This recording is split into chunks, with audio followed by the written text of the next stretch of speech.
ప్రస్తుతం మనతో పాటు ప్రముఖ ఆధ్యాత్మికవేత్త ఆస్ట్రో న్యూమరాలజర్ జయప్రద గారు మనతో ఉన్నారు. మేడంతో మాట్లాడదాం. నమస్కారం మేడం. నమస్తే అమ్మా, శ్రీమాత్రే నమః. మేడం, మే నెల విశేషంగా కన్యా రాశి వాళ్ళకి ఎలాంటి అదృష్టం వరించబోతుంది? వీళ్ళకి ఎదురయ్యే లాభ నష్టాలు, మంచి చెడులు ఏ విధంగా ఉండబోతుంది? ఈ మాసం ఎలాంటి జాగ్రత్తలు తీసుకోవాలంటారు? కన్యా రాశి వాళ్ళకి ఈ మాసంలో ఉద్యోగాల్లో మంచి పొజిషన్ వచ్చే అవకాశం ఉంది. మంచి ఉన్నతమైన స్థానాలకు వెళ్ళే అవకాశం ఖచ్చితంగా ఉంది.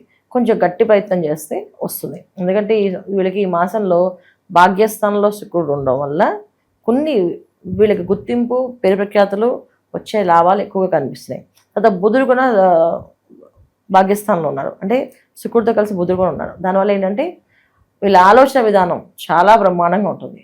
ఎందుకంటే వీళ్ళు ఏ వ్యవహారం చేసినా, ఏ నిర్ణయం తీసుకున్నా అది అద్భుతంగా పనిచేస్తాయి. అంటే ఈ మాసంలో తీసుకునే నిర్ణయాలు మళ్ళీ వాళ్ళు తీసుకున్న రాదు. ఎందుకంటే ఏ పని చేసినా అది ఒక క్లారిటీగా వాళ్ళు చెప్పి చేయించగలుగుతారు. అందుకే గృహం కొనుక్కోవాలనుకున్నా, అంటే ఇల్లు కొనాలనుకున్నా, స్థలం కొనాలనుకున్నా, స్థలానికి ప్రణాళిక వేసుకోవాలనుకున్నా, ఎంత కొంత ఈ మాసంలో పెట్టుబడి ప్రారంభం చేస్తే అది వాళ్ళకి తొందరగా నెరవేరుతుంది. ఇప్పుడు ఒక ఇల్లు కొనాలనుకుంటున్నారు, ఆ ప్రయత్నం ఏదో ఈ మాసంలో వాళ్ళు ప్రయత్నం చేయాలి. ఇల్లు కొనాలి అనే ప్రయత్నం చేస్తే వాళ్ళ డబ్బున్నా లేకపోయినా ఆ టైంకి అవి ఏర్పడే అవకాశం ఎక్కువగా కనిపిస్తాయి. లోన్లు వీళ్ళకి అనుకూలంగా వచ్చే అవకాశం ఉంది. ఈ విషయంలో కొంచెం వీళ్ళకి అన్ని విధాలా కాస్త ముందుగా శుభకార్యాలు జరిగే అవకాశం ఎక్కువగా ఉంది కనుక శుభకార్యాల మీద ఎక్కువ చేసుకోవచ్చు. ఇప్పుడు ఇల్లు స్థలాలే కాకుండా వివాహ విషయంలో కూడా వివాహాలు చేసుకోవాలనుకున్న వాళ్ళు, వివాహం చేయాలనుకున్న వాళ్ళు, ఇంట్లో శుభకార్యాలు చేయాలనుకున్న వాళ్ళు అన్ని కూడా చేసుకోవచ్చు ఈ మాసంలో. ఎందుకంటే వీళ్ళకి ఈ మాసంలో అంత అనుకూలంగా మిగతా మాసాలు వస్తాయని తెలియదు. 6వ స్థానంలో రాహు, అష్టమ స్థానంలో కుజుడు, అంటే బలాన్ని ఎక్కువగా ఇస్తాడు. అంటే ఏదైనా శత్రువులు ఉంటే శత్రువుల నుంచి బయటపడే అవకాశం ఉంటుంది. వాళ్ళకి శత్రు జయాన్ని ఇస్తాడు. శత్రు జయం అంటే శత్రువుల వల్ల వచ్చే బాధలు, ఏమైనా వాళ్ళు పీడిస్తున్నారా సరే అక్కడి నుంచి బయటపడతారు. కొంతమంది బ్లాక్మెయిల్ చేస్తుంటారు వాళ్ళని, ఆ బ్లాక్మెయిల్ నుంచి బయటపడే అవకాశం ఉంటుంది. డబ్బు వెళ్ళి ఇవ్వకుండా ఇబ్బంది పడుతుంటారు, ఆ డబ్బు వచ్చే అవకాశం ఉంటుంది. వీళ్ళు ఏదైనా నిర్ణయం తీసుకుంటే అది వాళ్ళకి ఖచ్చితంగా ఫలిస్తుంది. ఇప్పుడు దాకా ఏదైనా నిర్ణయం తీసుకోవాలనుకుంటే అమ్మో అది మనకి ఫలించదో, ఒకవేళ అది ఏదైనా రివర్స్ అయితే మనకేమైనా ఇబ్బంది అవుతుందేమో. వాళ్ళ సలహాలు తీసుకున్నా మంచిదే అంటారు. వీళ్ళు ఎవరికి సలహా ఇచ్చినా వాళ్ళకి బాగుంటుంది. వీళ్ళ సలహాలు వీళ్ళకి పనికి వస్తాయి. అంటే ఇప్పుడు దాకా ఏంటంటే వీళ్ళ సలహాలు వీళ్ళకి పనిచేయవు. వీళ్ళు ఏదైనా ప్లాన్ వేసుకున్నారు, అది వాళ్ళకి ఫెయిల్ అవుతుంది. కానీ ఈ మాసంలో వీళ్ళు ప్లాన్ వేసుకున్నారు, ఖచ్చితంగా సక్సెస్ అవుతుంది. ఖచ్చితంగా ఆ పని ప్రకారం ఆ ప్రణాళిక వేసుకుని వెళ్తే 100% వీళ్ళకి అనుకూలంగా జరుగుతుంది. దాంట్లో ఇబ్బందికరమైన విషయాల్లో ఏవైనా ఉన్నాయి అంటే సంతానం వల్ల ఇబ్బంది. వీళ్ళకి కన్యారాశి వాళ్ళ సంతానం ఎవరైతే ఉన్నారో వాళ్ళ వల్ల కాస్తంత ఇబ్బందులు జరిగే అవకాశం ఉంది. ఏంటంటే చిన్నపాటి ఇబ్బందులు, ఎటువంటి ఇబ్బందులు, కొంచెం కాలేజీల్లో వాటిలో కొన్ని గొడవలు, కొట్లాట్ల వల్ల వీళ్ళకి ఏదో దెబ్బలు తగలడం, వీళ్ళేదో దానివల్ల వాళ్ళ వల్ల వీళ్ళకి కొంచెం ప్రాబ్లమ్స్ రావడం, ఇలాంటి చిన్న చిన్న ఇబ్బందులు ఉన్నాయి. ముఖ్యంగా గవర్నమెంట్ సంబంధించిన టెండర్లు కానీ వాటిల్లో ఉంటే వీళ్ళు ఎవరైనా కన్యారాశి వాళ్ళు టెండర్స్ వీళ్ళకి ఈజీగా అనుకూలంగా వస్తాయి. ఏదైనా టెండర్ వేసారా అది వీళ్ళకి ఖచ్చితంగా జాక్పాట్లా కొడుతుంది. ఇది ఈ మాసంలో వీళ్ళు తెలుసుకోవాల్సిన మెయిన్ ముఖ్యమైన విషయాలు. ఇక నార్మల్గా వచ్చేసే ఉద్యోగాలకి కానీ వ్యాపారాలు కానీ నార్మల్గానే ఉంది, అంత పెద్ద గొప్పగా లేదు, అలాగే తక్కువ లేదు. ఉద్యోగంలో ప్రమోషన్ ప్రయత్నం చేస్తే ప్రమోషన్ వచ్చే అవకాశం ఉంది. ప్రమోషన్ వచ్చే అవకాశం ఉంటే చేయాలి ప్రయత్నం, లేకపోతే నార్మల్ చేసుకుంటూ వెళ్తే దానికి ఉద్యోగాల్లో కానీ విద్యార్థులు కానీ వీళ్ళందరికీ ఈ మాసంలో అనుకూలంగానే ఉంది, ప్రతికూలంగా అయితే ఏమీ లేదు. ముఖ్యంగా ఏంటంటే వాహనాలు నడిపేటప్పుడు చాలా జాగ్రత్తగా నడపండి. ఎందుకంటే అన్నీ బాగున్నప్పుడు కూడా అష్టమ కుజుడు రవితో కలిసి ఉన్నప్పుడు కాస్తంత ప్రమాదాలు తెచ్చే అవకాశం ఉంది. ఆ ప్రమాదం ఎలా ప్రమాదం చెప్తుందంటే డ్రైవింగ్ అప్పుడు చాలా జాగ్రత్తగా డ్రైవ్ చేయాలి. ఫోన్ మాట్లాడుతూ కానీ, ఫోన్లో ఏదైనా సాంగ్స్ వింటూ కానీ డ్రైవ్ చేయకూడదు. ఎప్పుడు మనకు అలవాటు అయినప్పటికీ కూడా ఈ మాసంలో డ్రైవింగ్ చాలా జాగ్రత్తగా ఉండాలి. చిన్న దెబ్బ కూడా పెద్దగా తగులుతుంది. అంటే అది ఏదో జస్ట్ స్కిడ్ అయి పడ్డాం అనుకోండి, అది ఫ్రాక్చర్ లాగా వచ్చి 1 month బెడ్ రెస్ట్ లా ఉంటుంది. అదొక్క ప్రమాదం ఉంది ఈ మాసంలో. ఎందుకంటే అష్టమ స్థానంలో ఎప్పుడైనా కుజుడు ఉంటే ఖచ్చితంగా ప్రమాదాలకి మనం ఎదురెళ్ళినట్టే, ప్రమాదాలు మనతో పాటు నడుస్తున్నట్టే, ప్రమాదాలు మనతో పాటు ఉన్నట్టే.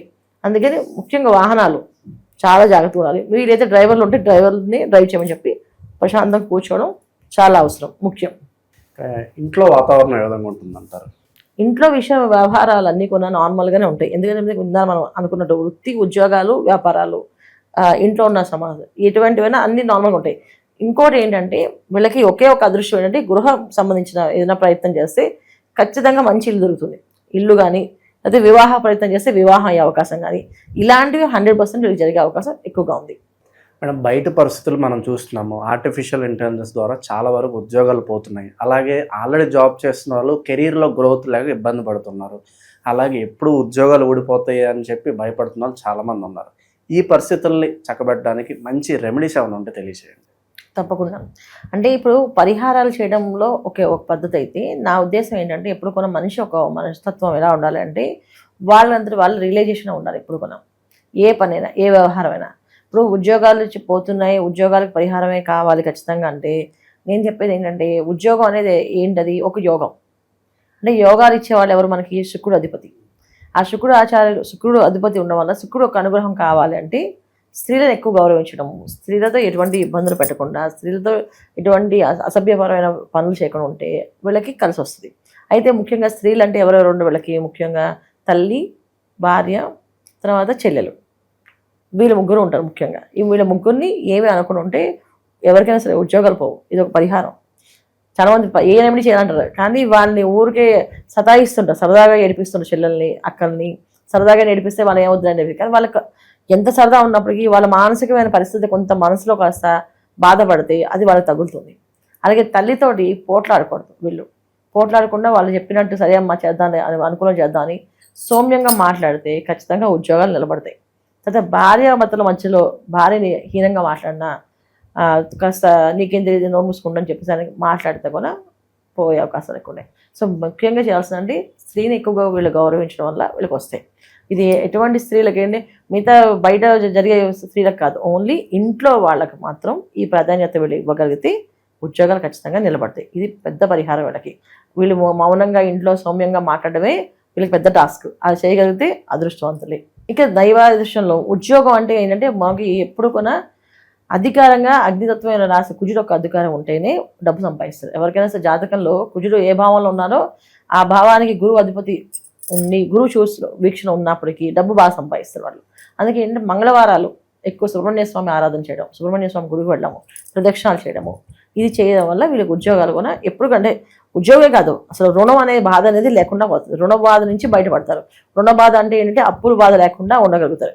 ప్రతి మంగళవారం సుబ్రహ్మణ్య స్వామి 21 ప్రదక్షిణాలు చేసి సుబ్రహ్మణ్య స్వామి దగ్గర ప్రసాదంగా కొబ్బరికాయ, అరటిపళ్ళు నైవేద్యంగా ఇచ్చేసి దండం పెట్టుకున్న, పెసరపప్పు నైవేద్యంగా ఇచ్చిన చాలా చాలా విశేషమైన ఫలితాలు వీళ్ళకి వస్తాయన్నమాట. ఇవి వీళ్ళు చేసుకోవాలి.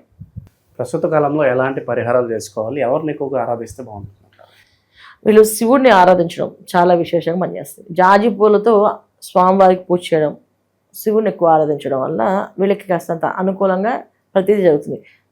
శివసహస్రనామం వినడం కానీ, శివ స్తోత్రాలు పారాయణ చేయడం కానీ, అదే ఓం నమ శివాయ అని చెప్పి మంత్రాన్ని ఎక్కువగా స్మరించడం కానీ చేయడం వల్ల వీళ్ళకి ఏదైనా పనిలో ఆటంకాలు కానీ అడ్డంకులు కానీ ఉంటే, ఇప్పుడు గోచారీత్యా చాలా బ్రహ్మాండంగా ఉందని చెప్పాం, కానీ వాళ్ళ పర్సనల్ జాతకంలో ఒక దశ అంతదశ యోగించకపోయినా ఒక ఇబ్బంది పెట్టినా దాని నుంచి బయటపడడానికి ఎక్కువ ఓం నమ శివాయ అన్న నామాన్ని ఎక్కువగా చేయడం వల్ల అది వాళ్ళకి అనుకూలంగా మారి ఆ పనులు అవుతాయి అన్నమాట.